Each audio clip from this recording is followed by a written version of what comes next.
L'actualité nationale en 3 titres. Mesdames, Messieurs, bonsoir et bienvenue dans cette édition de 20h. Le président de la République a pris part cet après-midi au sommet de l'ONU sur le climat. Il se tient à quelques heures de l'ouverture de la 69e session de l'Assemblée générale des Nations unies. Les dirigeants du monde entendent agir pour atteindre l'objectif limité à 2 degrés le réchauffement climatique. Un accord international est attendu à Paris en 2015 à ce sujet. Envoyés spéciaux à New York, Ibrahim Traoré, Brahima Koulibaly et Dembawan. C'est un siège des Nations Unies entièrement rénové qui accueille à New York plus de 120 chefs d'État et de gouvernement pour leur rencontre annuelle. La voix du Mali est portée par le président de la République qui a pris part ce mardi à l'ouverture du sommet sur le climat. Les dirigeants du monde veulent donner un nouvel élan aux négociations internationales sur le réchauffement climatique. Le but est de galvaniser les énergies dans la perspective d'un grand accord international en 2015 à Paris. Le secrétaire général de l'ONU indique qu'il est temps d'agir pour parvenir à l'objectif recherché, à savoir limiter à 2 degrés Celsius le réchauffement par rapport à l'ère industrielle. À sa suite, le président américain, très attendu, dira que l'accord sur le climat doit être ambitieux et flexible. Barack Obama a surtout insisté sur la lourde responsabilité de son pays et de la Chine. Ce sommet se tient à 24 heures de l'ouverture officielle de la 69e session de l'Assemblée générale des Nations unies. La rencontre se déroulera autour de la thématique centrale, réaliser et mettre en œuvre un programme transformateur de développement pour l'après 2015. Samedi prochain, le président de la République prononcera un discours à la tribune des Nations Unies devant ses pairs. Juste après, le chef de l'État co-présidera avec Ban Ki-moon une réunion spéciale de haut niveau sur le Mali. La réunion devrait aborder la situation sécuritaire au nord du pays et les pourparlers intermaliens qui se déroulent actuellement à Alger. Ibrahim Boubacar Keïta aura également plusieurs entretiens avec ses homologues et autres personnalités présents à New York. L'épouse du président de la République et ses sœurs d'Afrique présentes à New York ont renforcé leur capacité en matière de santé de la femme et de la jeune fille en marge de la 69e session ordinaire de l'Assemblée générale de l'Organisation des Nations Unies. Elles étaient réunies ce mardi en atelier sur initiative de la Fondation Ford. Une occasion pour Keïta Aminata Maïga et ses sœurs de faire un bilan des acquis, identifier les faiblesses et élaborer un plan d'action pour vaincre le VIH-Sida d'ici à 2030. Et pour cela, les premières dames peuvent jouer un double rôle au niveau local à travers l'engagement public et au niveau législatif à travers un plaidoyer de haut niveau. L'atelier a été suivi d'un déjeuner de travail. Nous ferons le point de cette activité dans nos prochaines éditions avec Ndeye Sissoko et Dembawan. Retour à l'actualité nationale. La cérémonie de remise de matériel par la Chine au gouvernement malien, c'était ce matin. Ces équipements médicaux pour la prévention de l'épidémie de la fièvre Ebola ont coûté aux partenaires plus de 9 millions de francs CFA. Rachel Tessougué, compte rendu. L'ambassade de Chine s'engage dans la prévention de l'épidémie de la fièvre Ebola. À cet effet, il offre 185 thermomètres à infrarouge au Mali. Le coût total de ce don s'élève à plus de 9 millions de francs CFA. Le contrôle est bien efficace. Mais je pense que tout le monde, la communauté internationale, y compris la Chine, doit mobiliser pour soutenir les pays concernés de bien prévenir cette épidémie. Ça est dans ce cadre que nous voulons témoigner notre soutien et notre amitié au gouvernement malien. Le ministre de la Santé et de l'Hygiène publique remercie la Chine pour ce don précieux. Il promet que les agents de santé en feront bon usage. La maladie, c'est d'abord une fièvre. Et la fièvre, pour contrôler la fièvre, il faut un thermomètre. Et ce type de thermomètre est le plus indiqué parce que la maladie dont il s'agit se contracte par contact direct. Le thermomètre à infrarouge qui ne touche pas le corps d'une personne et à une autre, ça mesure la température à distance. Et donc c'est un instrument bien indiqué pour ce type d'activité. Nous avons procédé à des prises de sang chaque fois que nous avons suspecté une maladie et toutes les analyses en laboratoire ont prouvé que tous les prélèvements ont été négatifs. Ça veut dire quoi? Ça veut dire qu'à la date d'aujourd'hui, le Mali n'a pas connu de cas de cette maladie. L'ambassadeur de la République populaire de Chine annonce que son pays va offrir très prochainement au Mali d'autres équipements d'une valeur de 400 millions de francs CFA pour la prévention de l'épidémie de la fièvre Ebola. Toujours dans le cadre du partenariat, le Mali et la Chine viennent de signer un mémorandum d'entente sur le secteur minier. Cet accord ouvre donc la voie aux investisseurs chinois dans le secteur des mines au Mali. Compte rendu, Cheikh Oumar Sangaré. En marge du Forum économique mondial tenu du 10 au 12 septembre 2014 en Chine, le ministre des Mines a entrepris plusieurs contacts de haut niveau. Objectif, attirer les investisseurs chinois dans le secteur des mines au Mali. Ces rencontres ont abouti à la signature d'un mémorandum d'entente. Mémorandum signé le lundi 15 septembre 2014 entre le docteur Boubou Cissé et son homologue chinois en charge du territoire et des ressources. Notre souhait le plus ardent, c'est que dans les 10 et 15 prochaines années à venir, le développement que connaîtra le secteur minier malien soit associé à la relation amicale que nous entretenons avec la Chine. La présente rencontre ainsi que la signature du mémorandum d'entente sont des événements importants dans le cadre de la visite du président IPK en Chine, et ce qui est aussi une opportunité importante pour nos deux ministres pour renforcer les échanges et la coopération. J'espère que, à travers de la rencontre d'aujourd'hui, nous pouvons renforcer davantage la coopération en matière de géologie et de mines. Les échanges géoscientifiques, la réalisation des cartes géologiques, géophysiques et géochimiques du Mali, le renforcement des capacités des structures techniques en charge du secteur et la promotion des investissements sont entre autres contenus du document ainsi signé. Les nouvelles autorités entendent œuvrer à la diversification et l'accroissement de la production minière pour un développement durable. On vous l'annonçait hier, mais aujourd'hui en images, les organisations de la société civile malienne ont animé hier une conférence de presse. Au cours de cette rencontre, la société civile dit s'être opposée à toute idée de division du Mali. D'ailleurs, elle entend organiser une grande marche de soutien au gouvernement le jeudi 25 septembre prochain à Bamako. Reportage Boubacar Sissoko. Les organisations de la société civile malienne sortent de leurs réserves. Elles disent non à tout projet de division du Mali, encore moins à toute idée d'autonomie ou de fédération. On ne sera jamais d'accord pour que le Mali soit divisé. Pas de division, pas de l'indépendance à côté, pas d'autonomie, pas de fédéralisme.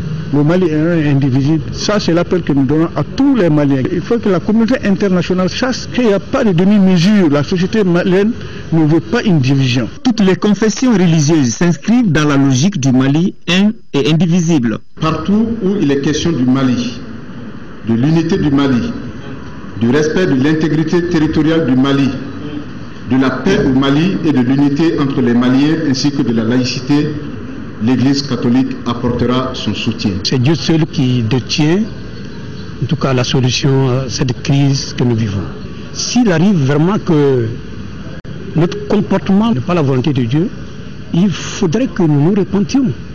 Les organisations de la société civile malienne réaffirment leur soutien au gouvernement du Mali dans sa quête de sauvegarde de l'intégrité territoriale et de la stabilité du pays. Nous, en tant que Maliens, en tant qu'autorité traditionnelle du Mali, en tant que député de la nation malienne, en tant que premier responsable d'une organisation de la plateforme du Mali, je vous garantis que ma contribution ne fera jamais défaut. Ma contribution de tous ceux qui sont capables de m'aider à sauver l'unité nationale, à préserver au Mali son unité, sa paix, sa stabilité.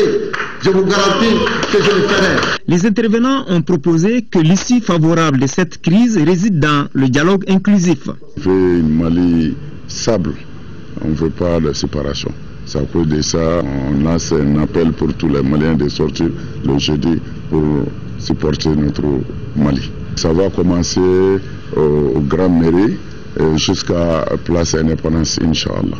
Selon les initiateurs de la conférence, seul le Mali compte. Ils sont toujours prêts à se sacrifier afin qu'il demeure un pays de paix et de justice pour tous.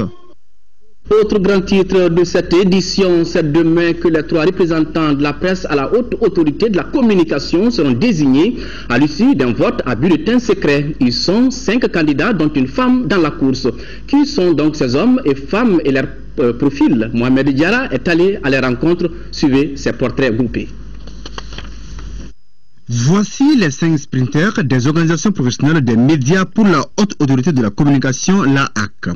Parmi eux, 3 seront désignés par 38 délégués ce mercredi 24 septembre à l'issue du vote à bulletin secret.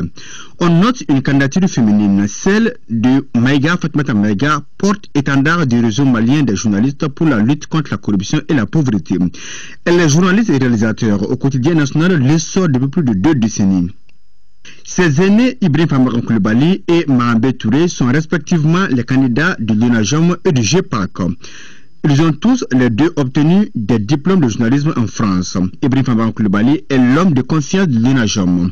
C'est ainsi qu'il fut président de l'Union des journalistes d'Afrique de l'Ouest. Il est aussi promoteur du journal L'Orage. Le candidat de l'hôtel s'appelle Aliou Jim. Il est diplômé en sciences juridiques de l'ENA de Bamako.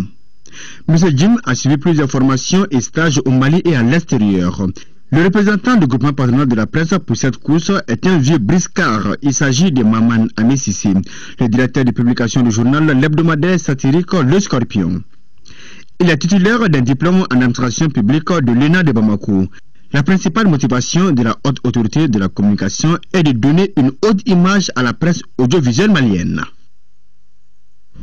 Pour être tout à fait complet par rapport à ce sujet, le ministre de l'économie numérique, de l'information et de la communication a l'honneur d'informer les associations professionnelles, l'ensemble des acteurs des corps de la presse et de la communication que les élections pour la désignation des représentants, des professionnels à la haute autorité de la communication seront organisées le mercredi 24 septembre 2014 au siège du Conseil supérieur de la communication SIS au marché d'Ibida.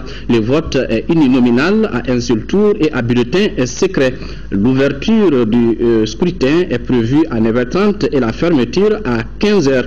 Les membres du collège dûment désignés sont invités à se présenter au lieu du vote munis de la carte nationale d'identité ou de la carte nationale de presse ou de la carte professionnelle de presse.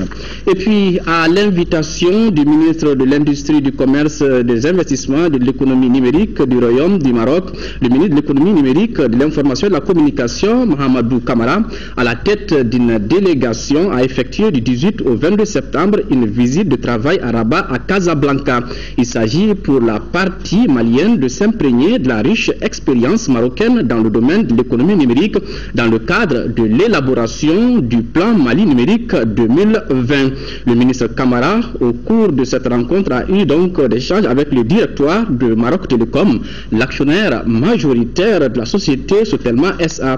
Les deux parties ont évoqué l'évolution du secteur des télécoms au Mali et en Afrique.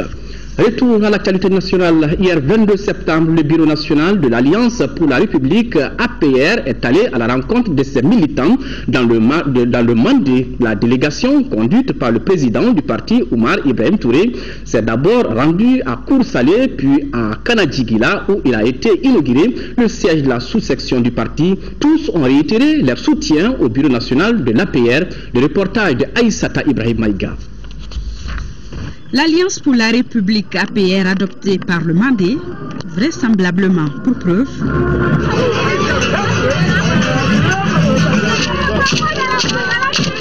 ici, entre l'APR et la population, c'est plus qu'un roman politique. APR est encouragé à faire course à l'Alliance. APR côté Kofitini Amoulé, Balema Kodidou. Politique quoi est Ani APR c'est Balema Kodidou, ça quoi. C'est l'inauguration du siège. APR ici se porte très bien. Une belle histoire qui a mobilisé du monde grâce au respect mutuel et la tenue des engagements pris. De Kanadjigila à Koursalé, en passant par Farabana et Badou Samalé, les partisans ont répondu à l'invitation du Bureau national de l'Alliance pour la République. Le parti se porte très bien dans le Mandé. Et c'est parce que ce parti-là se porte bien dans le Mandé que les populations nous ont appelés, nous ont invités. C'est vous dire tout simplement toute notre joie d'être parmi ces populations-là et d'être dans le Mali profond pour savoir exactement ce qui se passe. Et je crois que c'est le sens que nous donnons au combat politique que nous menons. Quoi de plus normal, Monsieur le Président? Ils l'ont dit et répété. C'est l'APR qui a répondu à l'appel à l'aide de ces femmes de Kanadjiguila et de cette population de Koursalé. En tout cas, tous les signes annonciateurs d'une solide implantation sont là, à l'APR d'en profiter.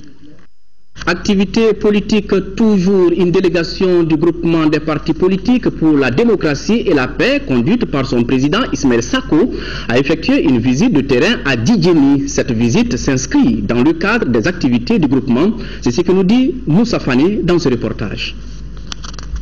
C'est dans la mouvance de la commémoration du 22 septembre, la fête de l'indépendance de notre pays, que le groupement des partis politiques pour la démocratie et la paix JPP a fait sa rentrée politique à Djidjeni, Cercle de Kolokani. Les échanges ont porté sur plusieurs sujets d'actualité, comme les négociations à Alger et le développement de la commune rurale de Djidjeni. Nous avons saisi l'occasion du 22 septembre 2014 pour rencontrer les Maliens à Djidjeni, échanger avec eux, réanimer la fibre patriotique à l'occasion de cette fête nationale.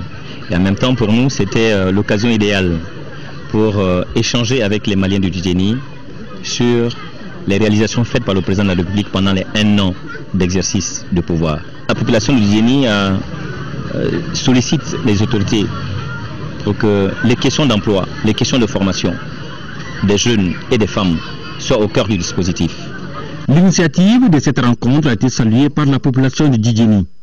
Les responsables du groupement des partis politiques pour la démocratie et la paix ont invité les Maliens à l'unité nationale. Nous avons besoin que les Maliens tous se mobilisent derrière cette armée, derrière leurs autorités et leur président de la République, en accompagnant le gouvernement pour que les actions promises, on puisse les entreprendre ensemble dans un esprit de sursaut national. Le groupement des partis politiques pour la démocratie et la paix regroupe 5 formations politiques qui sont aussi signataires de la convention des partis de la majorité présidentielle.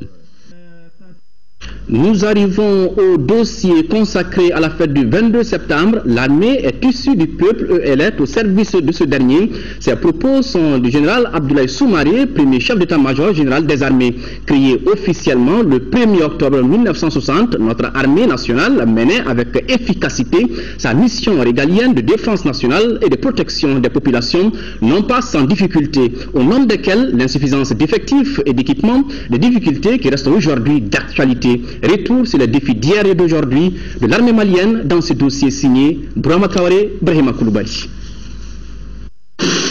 L'armée malienne a soufflé en janvier dernier ses 53 bougies. Un parcours d'un demi-siècle marqué par des moments de gloire et de difficultés, mais toujours avec une mission qui n'a pas changé dans son libellé, la défense de l'intégrité territoriale. D'assurer la défense contre l'ennemi sous toutes ses formes et d'assurer la cohésion nationale, d'être garant de la cohésion nationale. À l'époque, c'était naturellement des indépendances de partout en Afrique et de par le monde.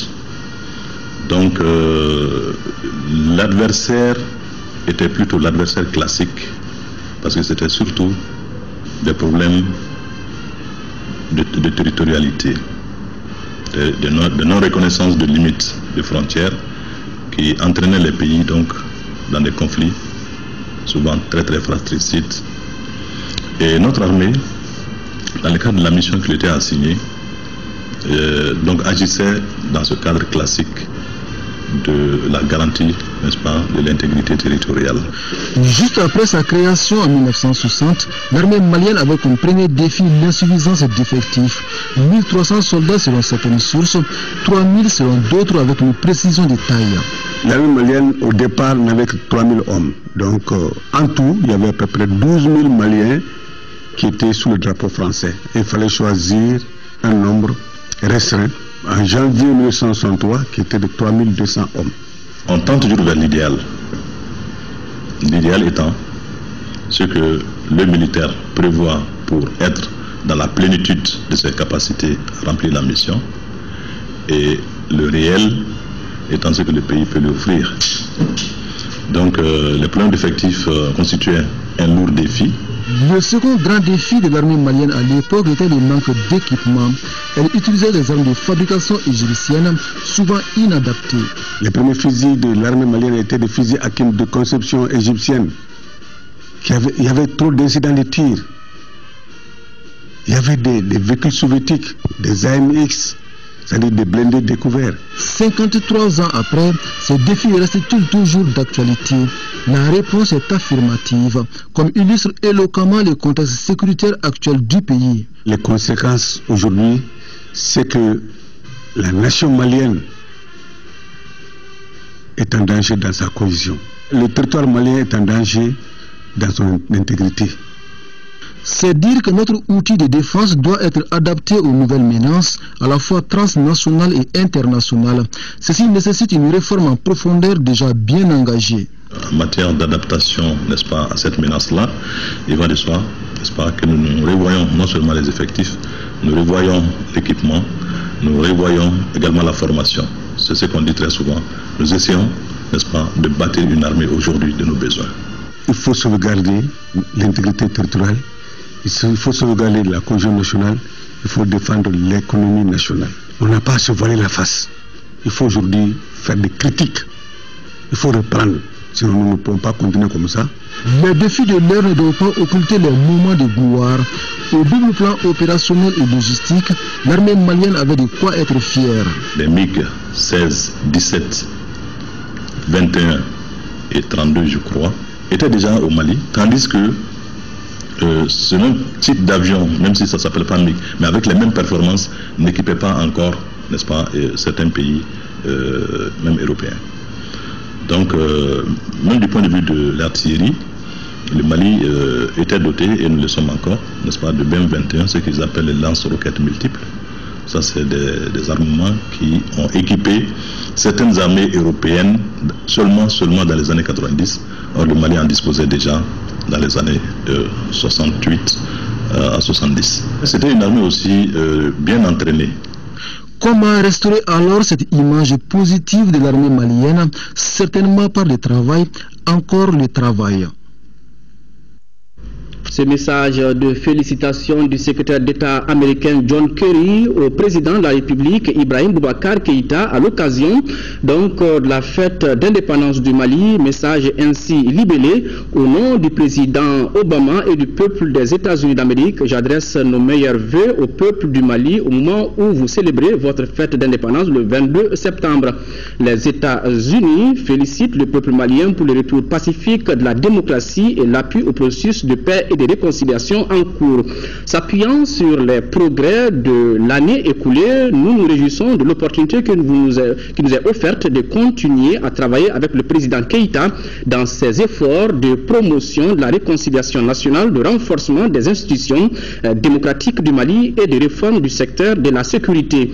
À l'occasion donc du 54e anniversaire de votre indépendance, les États-Unis se tiennent aux côtés de tous les Maliens au moment où vous travaillez en vue de parvenir à un accord de paix durable, de la réconciliation nationale. Retour à l'actualité politique encore, les jeunes de l'UMRDA face au Djigui et les militants du parti ne sont pas restés à marge de cette fête nationale puisqu'ils ont organisé une conférence de presse pour rappeler les actes et la vision des pères fondateurs de la République. Compte rendu, Lamine Keïta. Le conférencier a commencé par un rappel historique des événements de 1960. Les leaders de l'époque plaçaient les intérêts du Mali avant tout. La jeunesse actuelle peut et doit se référer à ces modèles pour ne pas perdre les repères. L'expérience que les jeunes peuvent tirer, c'est que quand des hommes et des femmes sont engagés avec un seul objectif qui s'appelle le Mali, les choses extraordinaires peuvent être réalisées. Mais lorsque les gens commencent à être dans une sorte de dynamique individuelle, où les gens ne pensent qu'à leur intérêt, ce qui est arrivé en 2012 ne pouvait qu'arriver. Pour le second conférencier, la jeunesse malienne doit avoir un nouvel état d'esprit en s'inspirant des œuvres des pères fondateurs de l'État du Mali. On a parlé de la présence du Mali sur la scène internationale. Combien de conflits ont été réglés au Mali? Modibo a désamorcé une grande crise de la sous-région du Sahara ici au Mali. C'était quoi? C'était par sa présence, par la légitimité qu'il incarnait, parce que sa parole à l'époque comptait beaucoup. Et la parole politique aujourd'hui, malheureusement, ne signifie pas grand-chose. Et c'est ça, les jeunes sont interpellés aujourd'hui à suivre cet exemple-là. L'orateur conclut en faisant remarquer que les jeunes du Mali doivent se tenir debout pour relever les défis multiformes auxquels le pays est confronté. L'atelier de peinture Team Art abrite une exposition dans le cadre de la célébration du 22 septembre 2014. Les 5 artistes plasticiens ont choisi le thème « Indépendance, je me libère et j'évolue ». Une manière pour ces créateurs d'œuvres de jeter un regard critique sur les 54 ans du Mali indépendant. Reportage Cheikh Oumar Sangaré. La Kora résonne sous l'hymne national du Mali.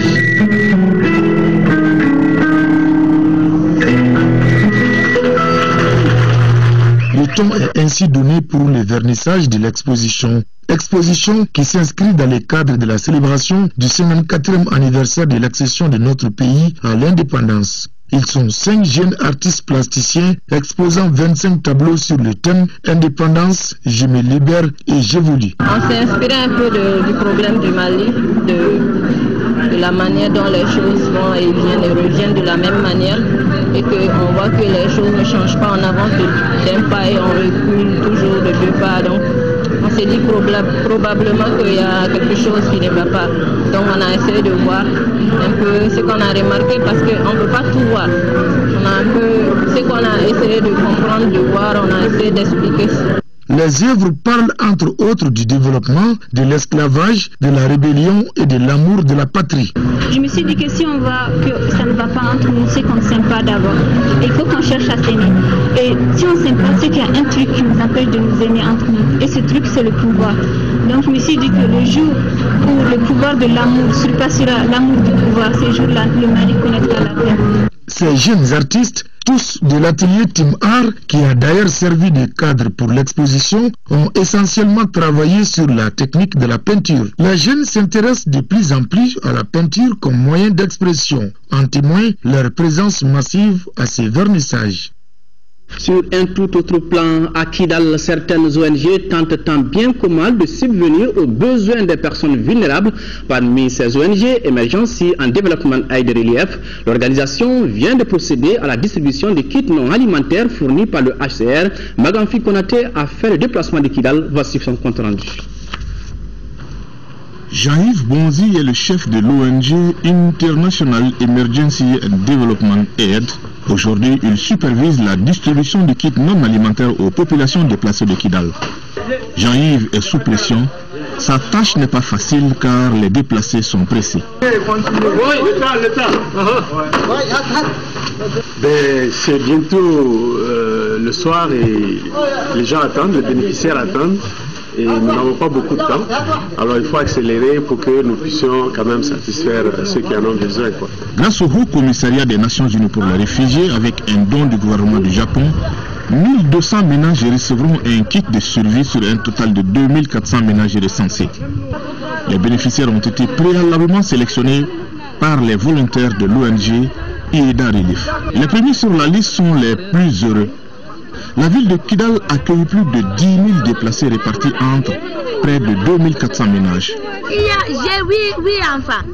Depuis que le problème là, je n'ai rien trouvé. Il n'y en aura jamais assez pour tout le monde. Et notre rôle, en fait, c'est d'identifier les plus vulnérables et de faire la distribution justement à ceux-ci. En attendant d'autres généreux donateurs, l'ONG IEDA Relief continue de recenser les personnes vulnérables touchées par la crise. Elle couvre 3 sites, Kidalville, Anefis et Aguelhok. Lancement du programme d'appui aux organisations de la société civile, cette deuxième phase permettra de renforcer les capacités des membres des organisations de la société civile tout en mettant à leur disposition un fonds d'appui conséquent. Compte rendu Fatoumata Kone. Au centre de cette rencontre, la mise à disposition d'un fonds commun pour les activités des organisations de la société civile. La rencontre s'inscrit dans le cadre de la mise en œuvre du programme d'appui aux organisations de la société civile PAOSEC phase 2. Cette deuxième phase est axée sur 2 volets. Il s'agit de l'appel à proposition et l'appel à manifestation. Il est destiné au renforcement des capacités des organisations de la société civile, tous niveaux confondus dans le district de Bamako. Il sera mis en œuvre également au niveau de toutes les régions sur les mêmes thématiques que sont la gestion organisationnelle, la gestion institutionnelle, la mise en œuvre des activités de développement, le suivi des politiques, des plans, programmes de développement et le contrôle citoyen de l'action publique. La deuxième phase du PAOSEC 2 concerne les 8 régions du Mali. Elle permettra certainement de former 621 membres de la société civile. Ce renforcement, conduit par des consultants nationaux, portera sur divers domaines de la gestion des organisations et des activités, afin que les bénéficiaires puissent mieux gérer le développement de leurs organisations et maîtriser leurs activités. La rencontre de Bamako a regroupé les partenaires techniques et financiers, les organisations de la société civile et l'État. L'Institut de formation et de recherche démographique tient la 36e session de son conseil d'administration. Au menu de cette rencontre, l'examen et l'adoption des textes organiques de l'Institut et l'élaboration de nouvelles stratégies de mobilisation des ressources financières. Compte rendu Abdrahman Maïga. Placée sous le signe du renouveau, cette 36e session du conseil d'administration a à son ordre du jour des sujets d'une importance capitale pour l'avenir de l'Institut de formation et de recherche démographique, IFOR. Il s'agit de l'examen et l'adoption des textes organiques de l'Institut et l'élaboration de nouvelles stratégies pour rendre efficaces ses activités. Notre institution commune se porte de mieux en mieux, mais elle a encore besoin de plus de sérénité pour son fonctionnement. Et l'une des voies pour atteindre celle-ci est la mise à sa disposition de ces nouveaux outils de gestion. Cette structure qui a vu le jour en 1971 suite à une recommandation du Conseil des ministres de la Commission économique pour l'Afrique regroupe 23 pays en voie de développement. Elle s'occupe de la formation des étudiants des pays membres dans les domaines des sciences sociales. Le Mali a sollicité et obtenu un appui technique de l'IFOR pour la valorisation des données de son dernier recensement général de la population et de l'habitat réalisé en 2009. Je dois vous dire que cet appui technique a été fort apprécié. Il nous a permis d'améliorer nos connaissances relatives à certaines variables démographiques du pays pour mieux les infléchir.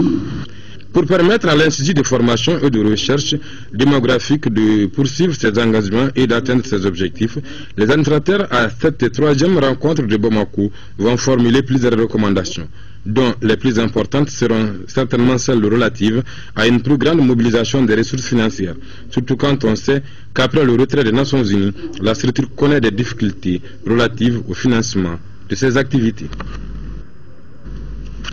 La mission conduite par une délégation de la Banque mondiale et de la Madère s'est rendue en Persoba, Bla, Kimprana et Siribala dans la zone office du Niger. En Persoba et Kimprana, le système d'électrification hybride est adapté. Les villages de Bla et Siribala n'utilisent que le système thermique qui coûte cher. Des solutions hybrides sont envisageables afin d'étendre les réseaux électriques. Compte rendu de nos envoyés spéciaux Mahamadou Doumbia et Aliou Touré.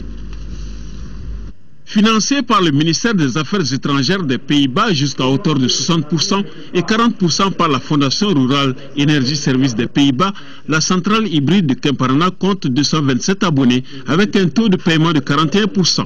Celle de Persoba compte 234 panneaux solaires avec autant d'abonnés. Si le système de centrale d'électrification rurale hybride est souhaité par le gouvernement avec l'implication de partenaires jusqu'à présent, des difficultés persistent à Bla et à Siribala dans l'office du Niger qui sont uniquement thermiques. Plusieurs pistes de solutions.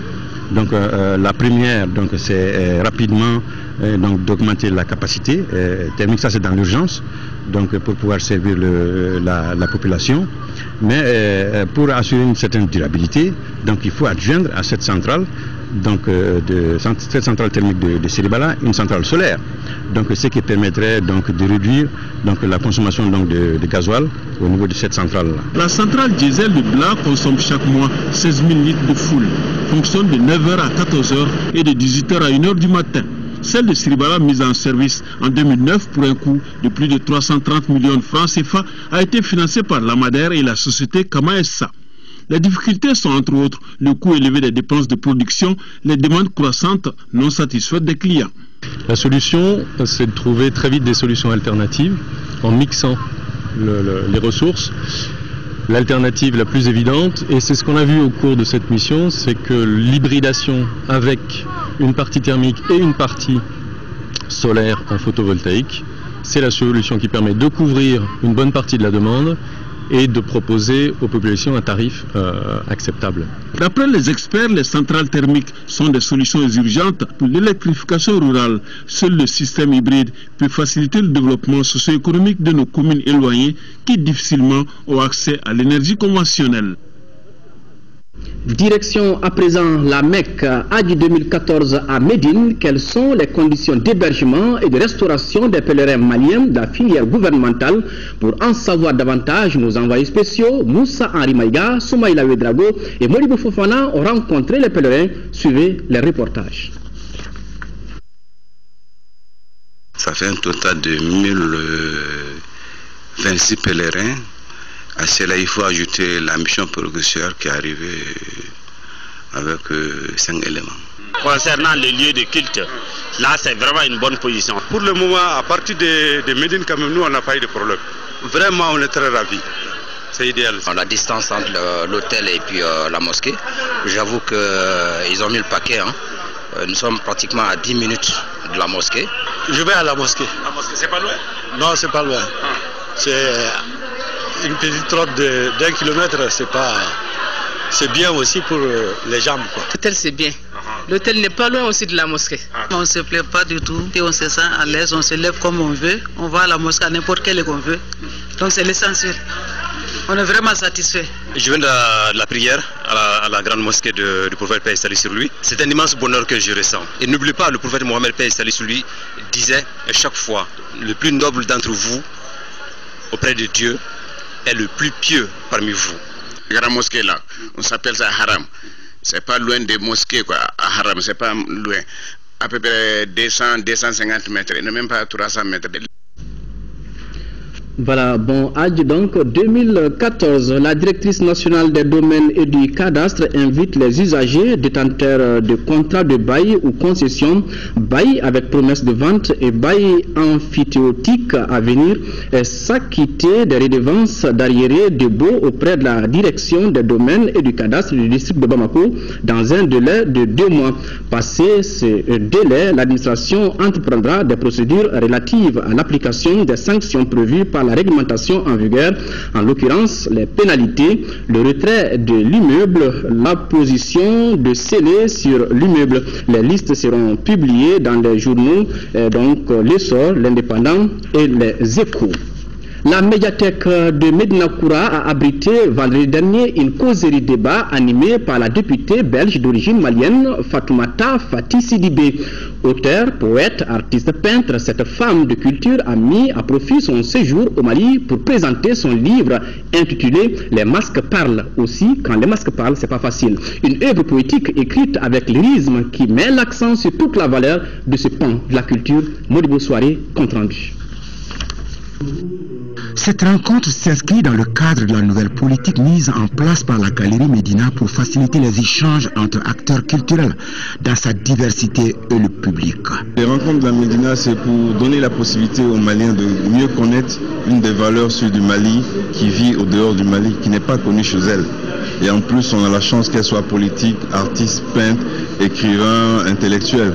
Le temps d'une visite familiale à Bamako, notre compatriote et non moins député du Parlement bruxellois et femme de culture Fatoumata Fati Sidibé était justement l'hôte de la Médina pour parler de son livre intitulé Les masques parlent aussi. J'ai voulu à la fois faire un mariage assez subtil entre l'art et la poésie. Et pour moi, c'était important de faire un livre, un beau livre d'art, de montrer que l'artiste peut laisser des traces. Cet ouvrage d'art de 176 pages est un voyage à la rencontre de l'art visuel et de la poésie.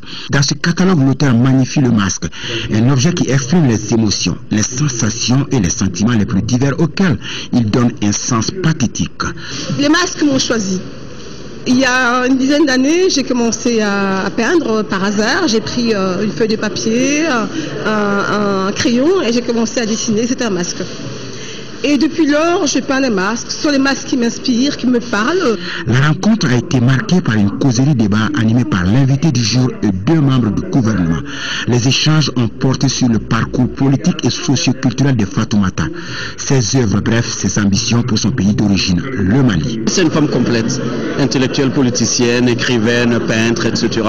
Mais au-delà de ça, je crois que je vois surtout qu'il y a une diaspora malienne qui pense au Mali et qui est fière d'être de ce pays, une diaspora qui est à encourager. Au-delà de la femme politique intellectuelle, c'était aussi vraiment une femme auteure et artiste. C'est une joie, surtout de la découvrir que c'est une Malienne de la diaspora, et je m'en réjouis et c'est un moment de fierté. L'assistance a été également émerveillée par une série de déclamations poétiques d'extraits d'œuvres littéraires de la députée belge.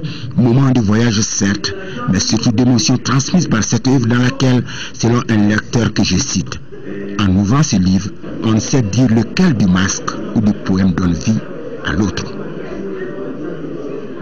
Tout à fait. L'agence Pacte Afrique et la MINUSMA viennent d'organiser un concert géant sur l'esplanade du Palais de la Culture Amadou Hampâté-Bâ de Bamako. Cette manifestation, qui s'inscrit dans le cadre de la Journée internationale de la paix, avait réuni une pléiade d'artistes maliens et de la sous-région. Le thème choisi cette année pour commémorer la journée est le droit des peuples à la paix. Retour sur les temps forts de ce show de plus de 4 heures en son et lumière avec Modibo Soirée. Ce concert gratuit dédié à la paix marque le démarrage des nuits festives de la 10e édition du Festival international de musique au Mali, dénommé Tamani d'Or. Ce show est l'une des innovations majeures du festival en partenariat cette année avec la MINUSMA pour commémorer la journée internationale de la paix dont le thème choisi par les Nations Unies, le droit des peuples à la paix. Cette journée est également l'occasion de rendre hommage à toutes les personnes qui s'investissent au quotidien pour aider le Mali à revivre ensemble, à revivre soudé, à revivre comme une nation unie et une grande nation. Je pense plus particulièrement à celles et ceux qui servent les valeurs des Nations Unies, parfois en péril de leur vie. Le maître mot de ce concert géant était donc la paix, rien que la paix au Mali. Un mot et un slogan prônés tout au long de la soirée par les artistes et groupes musicaux retenus pour la manifestation.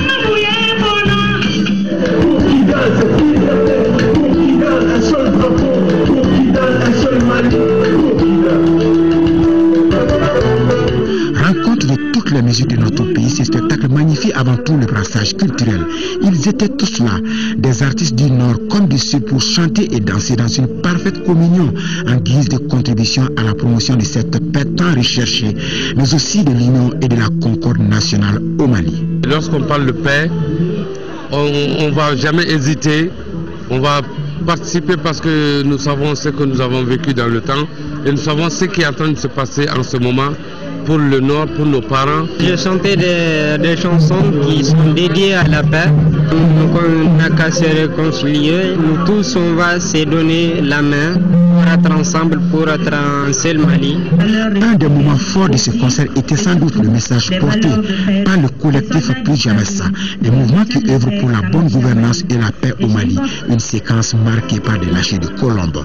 La musique étant donc un vecteur de communication, nous pouvons dire qu'à travers ce concert, l'équipe de Tamani d'Or, la MINUSMA et leurs partenaires contribuent ainsi à la promotion d'une paix définitive au Mali.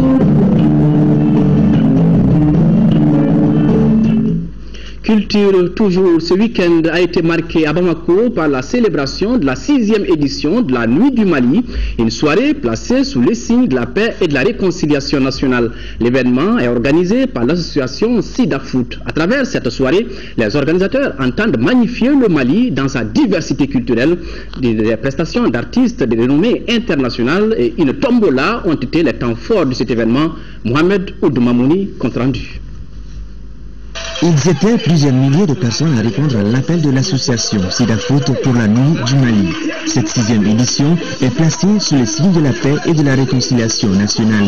Selon Bouba Fane, le président de l'association SIDAFOOT, cette initiative vise non seulement à célébrer la fête de l'indépendance du Mali, mais aussi soutenir les autorités et le peuple malien pour le retour définitif de la paix et la réconciliation des cœurs. Des principes que partage ce beau public. Et pour le tenir en haleine, les organisateurs n'ont pas lésiné sur les moyens. Une pléiade d'artistes maliens et étrangers se sont succédés sur la scène. On peut retenir entre autres Aïra Arbi, Master Soumi, Ibawan, le collectif Fakeli Bakeli. L'artiste tant attendu par le public était Monsieur Tombola, venu spécialement de la France pour cet événement.